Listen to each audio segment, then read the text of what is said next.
What's up now? This is me, 18 Wheels. Yeah, check out this video, man. I'm just chopping it up with you about car hauling. You know, the little things that I go through doing car hauling. I don't know, man. I just made this video while I was unloading my truck. So I had to unload all those cars and then reload them back up. I'm telling you, it's a lot. Car hauling ain't easy. But stay tuned. Check out the video. Man, it's about 11 at night. I'm taking this car off the top. I'm taking, not the car, but actually, I'm prepping to reload my truck. As I went, let me see, Miami, Florida. Downtown I started, in Miami. And when I was going down there to pick up this car, it was a Honda Pilot, right? That Honda Pilot is sitting in position number 2. I started to put it in position number 1 and just leave downtown Miami, but I'm glad I didn't, because I would have broke the windshield and possibly did a major roof damage because of the trees, the low-hanging trees downtown in that area. Man, them trees is low. So now, actually, when I was riding through a lot of different parts of Florida, picking up my cars, I got actually 7 cars on here right now. I'm getting ready to rearrange my truck and load them all up, and to put everything in delivery order. And I noticed, hold up, let me start this baby up. I gotta get that PTO going. Put this off too. Phone. That on. I need this. And I gotta get busy. And yeah, let me tell you, I noticed, man, Florida is notorious. I'm talking about notorious for low-hanging trees. And the tree branches, the branches on those trees are not like your average tree branch. They thick. They look like anaconda snake branches. That's how thick them big, thick, super thick branches, about the size of your leg, the thigh part of your leg. So I noticed that I'm riding all through Florida, picking up my truck, my cars, right?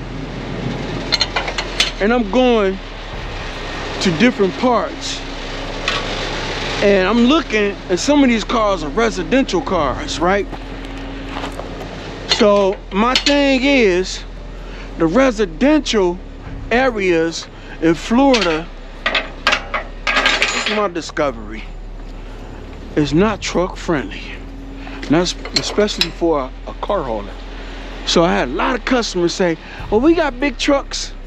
We got big trucks that ride through our neighborhood all the time. You can come over here and bend the corner, and man, you can't listen to your customers, man. Not all of them. Some of them know, but some of them they really don't understand. And then some of them, some places I go, I'm gonna tell you, some places I go, trucks do and can go down certain streets, and then sometimes my neighbors be like, well, there's a cul-de-sac at the end of the street, and you can do a U-turn back there. And I go on Google Maps, right? And I look at what they talking about. And I get on the phone, I'm like, hold up.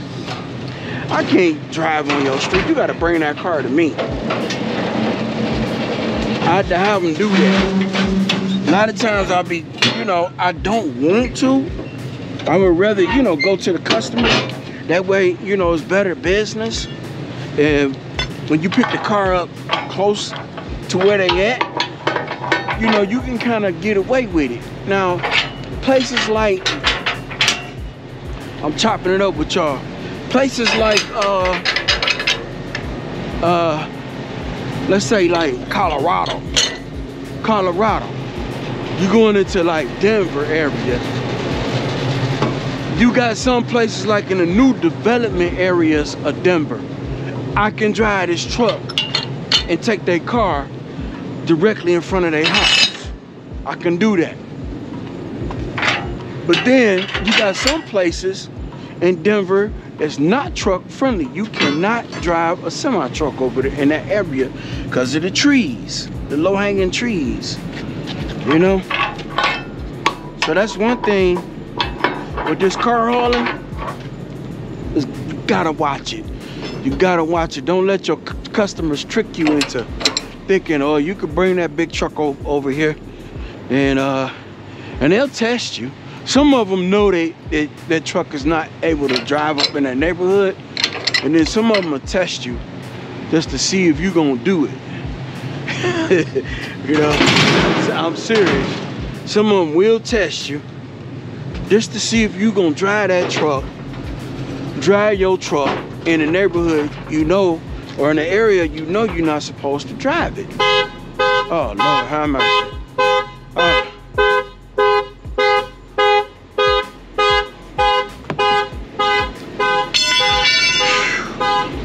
And I left the keys. I meant to put the keys in the car. Let me do this. Let me do this right now.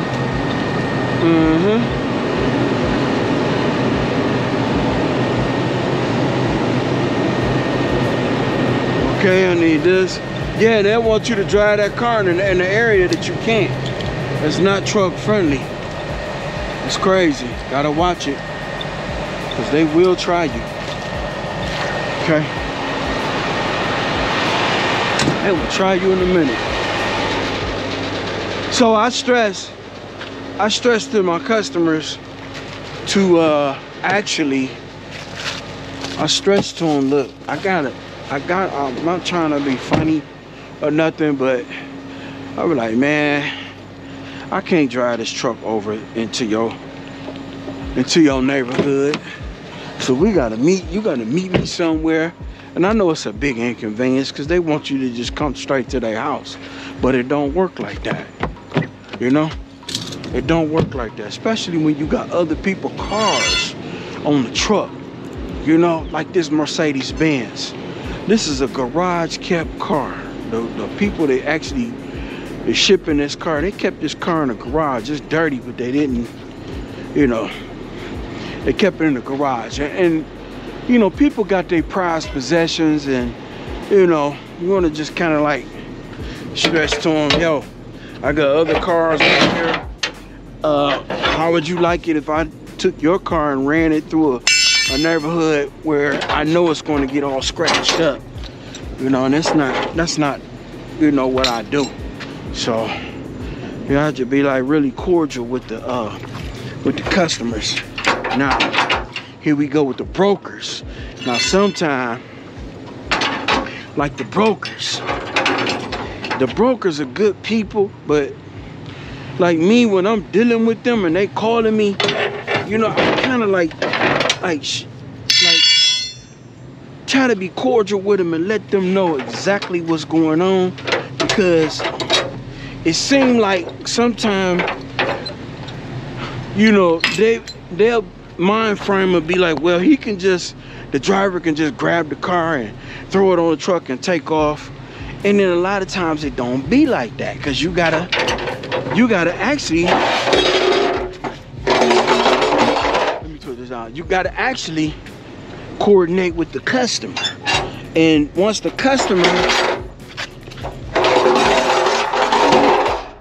I talk to the customer, everything etched in stone. So like this customer right here, right? The broker was like, you pick the car up, try to get it early as possible, but the customer did not tell the actual broker, I'm not gonna be available till after 7 o'clock. So this is when I got this car. after 7. So here's another thing. When I'm picking cars up like this, after hours, like when it get dark outside, I have a spotlight. I have a big, huge spotlight when I'm doing my inspections.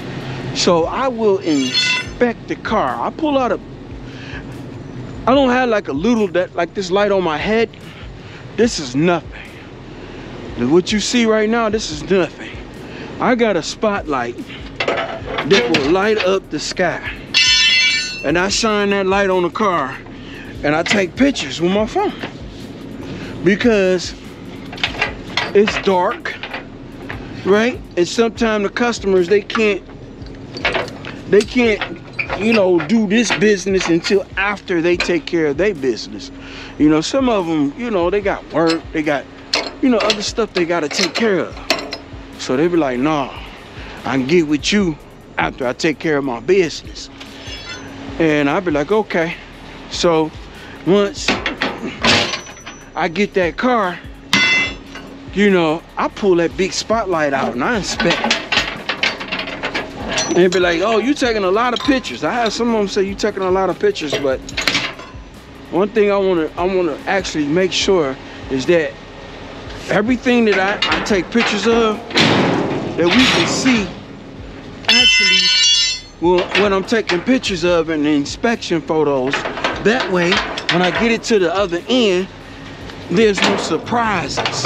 Like, that wasn't there, and that damage was already there, but I took a picture of it, and I didn't have adequate lighting so you can actually see the damage. So that's why I got that spotlight. And that's something that I need, because I done had customers test me. They will test you. They will say, yo, that wasn't there. And I take a picture, but some of them be counting on you not seeing the damage on the car. So when you get to the other end, they already know it's a scratch in that area, and they're gonna find that scratch that they actually did, and they're gonna try to blame that on you. You know, scratch or dent or something like that. That's why if you're picking up cars at night, make sure you get a spotlight. Get a really good spotlight. That way you don't have no problems out of your customer. That killed all that noise. And some of them actually will still try to test you. They'll still try to test you. Check your temperature and see what you made of. But, you know, with that light, that's a plus.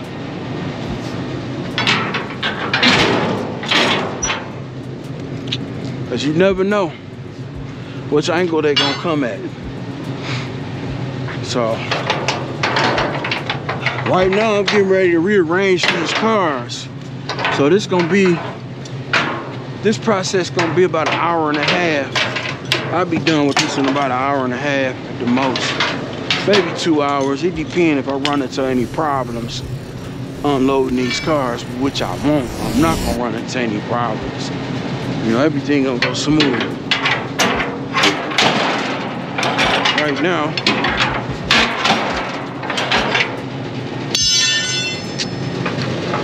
I gotta pop all this stuff loose. That way I can take them off. And I'm gonna restack them. But I got one more car to pick up. And the location where I'm getting it, I analyzed where I'm getting it, because I looked at where the trees are at. I'm looking at trees when I look at Google Maps. I'm looking for trees and see. Now this is how you know. You can go in the area or not. Look at the trees and then look at the shadow. Shadows of the tree. If that shadow is kind of small, it's a chance that that tree is low to the ground. If it's like really a big shadow, that tree is probably tall, but still you want to ask the customer, is the tree low to the ground? You want to ask them that. Make sure you know that. Make sure you know that. Now this car, Right here, this is Mercedes Benz. So when I pick up this last car, get ready. When I pick up my last car, this Mercedes Benz gotta go on top.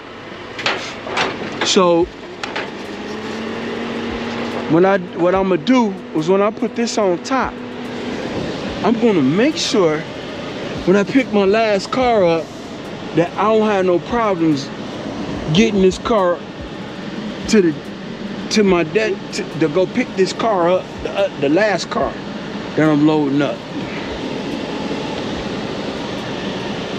And make sure the trees won't have any trees in the way. Gotta make sure of that. Make sure the trees, no, there's no trees that's gonna affect this, gonna scratch that car up. And that's what I don't want. So that's gonna be my first car. I'm putting that on top. And then this car goes at the bottom, and that Jeep goes up top, because that's going to Columbus.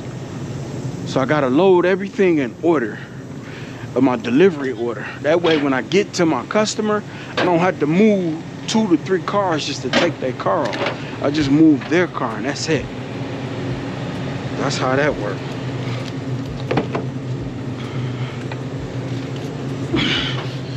Yeah, but that Miami, man, that Miami is crazy for loading cars. And I noticed that with them other car haulers. I noticed that those guys, I never see nobody with a car in position number 1 coming from out of Miami. They always have those cars, position number 2 and all the other positions. They won't have nothing in position number 1. And they won't have anything in position number 5, no, number 6. And number 6, they won't have anything in position number 6. They keep them cars from getting damaged. Until I guess they do that, and then when they load their last car up,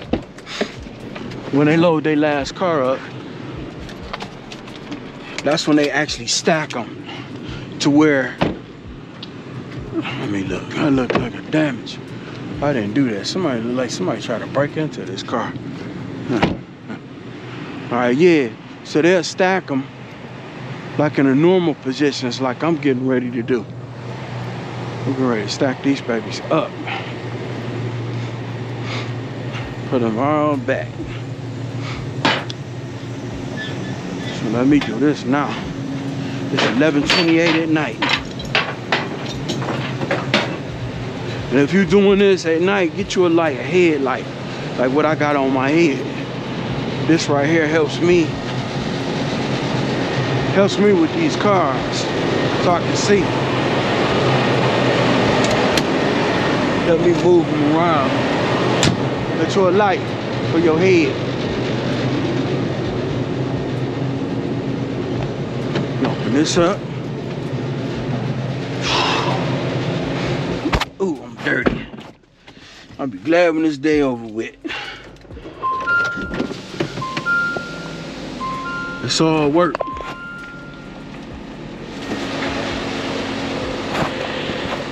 It's all work, man.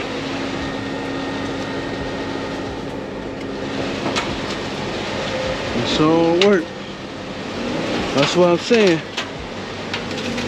If you're trying to haul cars and this is what you want to do, it ain't no cakewalk. This is work.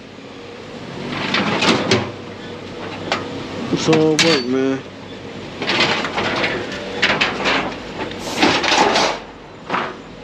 It's all work. This right here, I gotta put everything back in order. Gotta take all these cars off. I don't want to wait till tomorrow and do it. I'm gonna do this now, that way I can get it over with. So when tomorrow comes, all I gotta do is pick up my last car, get down the road, go take me a hot shower, and that's it.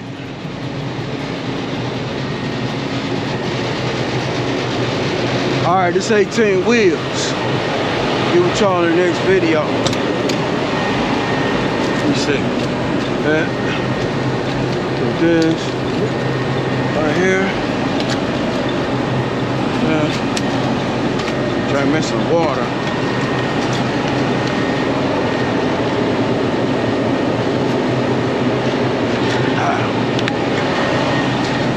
That's it.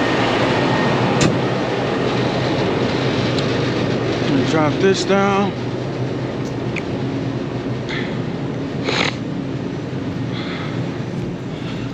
I gotta move this stuff around. It's all work.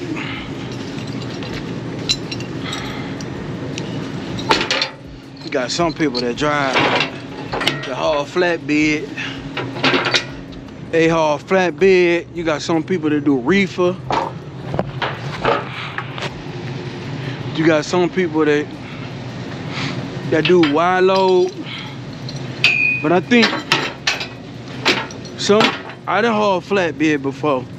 I done dry van. And I think this is me. The hardest one that I ever done so far is hauling these cars. That's a whole nother, this is like playing hardball right here. It's almost like baseball. I went from softball to the major leagues when I started hauling cars. And I got so many different components I gotta look at and check, you know, on a daily basis, because there's so many different moving parts on this truck. And you gotta know where to load everything up. You gotta know where to which car and which position will be best for the car or truck. This is deep, man. I remember the guy that owned this company. He told me, he said, "Hey man, I ain't gonna lie to you." He said, "This is some hard work."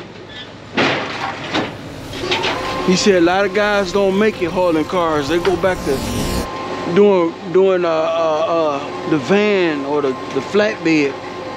This is some hard work. This is hard, man. A lot of guys be like, "Okay, I want to haul cars."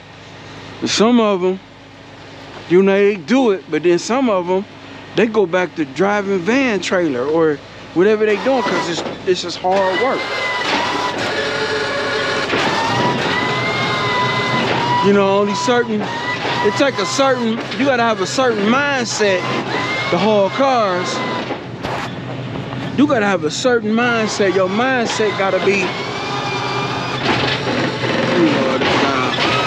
your mindset gotta be ready. You know what I mean? You gotta be like, I know what time it is. I'm getting ready to, I gotta work.